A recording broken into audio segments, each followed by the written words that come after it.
ગુજરાતના 2025-26ના બજેટમાં diamond worker યુનિયનને આ બજેટથી અસંતોષ જોવા મળ્યો છે. રાજ્ય સરકાર દ્વારા 2025-26નું આ બજેટ બહાર પડાયું છે, ત્યારે ડાયમંડ વર્કર યુનિયનને જેને કારણે અસંતોષ થયો છે.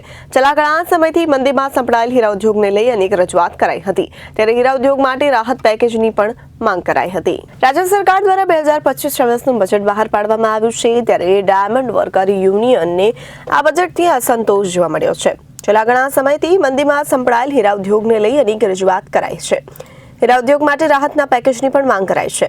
બજેટમાં કોઈ પણ રત્ન કલાકારો માટે ફાયદો નથી તેવું ડાયમંડ વર્કર યુનિયન દ્વારા જણાવવામાં આવ્યું છે. સાથે જ રત્ન કલાકારોને આર્થિક સંકળામણ થતા અનેક આપઘાતના કિસ્સા પણ બન્યા છે, ત્યારે સરકારે આ બજેટમાં રત્ન કલાકારોની તેમની પણ દરકાર નથી લીધી. નમસ્કાર, હું છું Bhavesh Tak, diamond worker union vice president.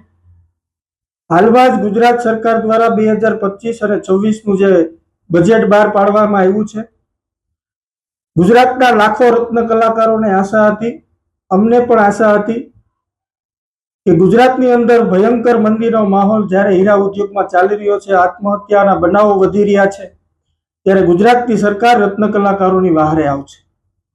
પરંતુ આ બજેટની અંદર રત્ન કલાકારોને કોઈ પણ લાભ નહીં આપીને સરકારે રત્ન કલાકારોની ઉપેક્ષા કરી છે.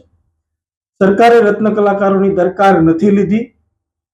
અસંખ્ય વાર ડાયમંડ વર્કર યુનિયન દ્વારા રજૂઆત કરવા છતાં પણ સરકારે રત્ન કલાકારોને સહાય ચૂકવવા માટે મોઢું ફેરવી લીધું છે, એવું આજ સ્પષ્ટપણે લાગી રહ્યું છે.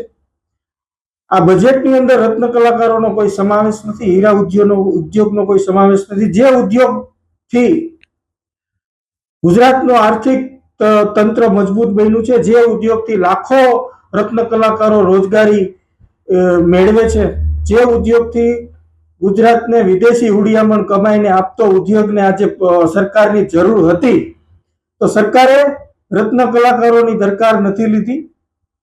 આવનારા દિવસોની અંદર આના ભયંકર પરિણામો સરકારે મારા માનવા મુજબ ઇલેક્શનોની અંદર જો ભોગવે તો નવાઈની વાત નથી.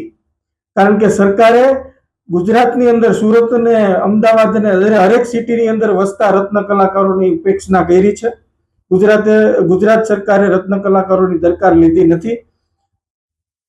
તો ગુજરાત સરકારે જે બજેટ બહાર પાડવામાં આવ્યું છે એની અંદર રત્ન કલાકારોને એવી આશા હતી કે આર્થિક પેકેજ જાહેર કરે, રત્ન કલાકાર કલ્યાણ બોર્ડની સ્થાપના કરે, જે આત્મહત્યાના બનાવો છે બને છે અને આત્મહત્યાના બનાવો એના પરિવારને મદદ કરે.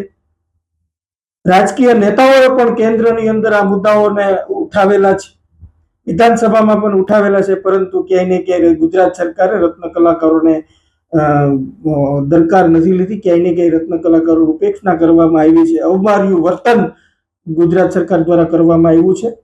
તો આ બાબતે ગુજરાત સરકારે જાણવું જોઈએ અને ક્યાંય ને ક્યાંય રીતે રત્ન કલાકારોની ઉપેક્ષા છે. Bureau report, Janadesh news.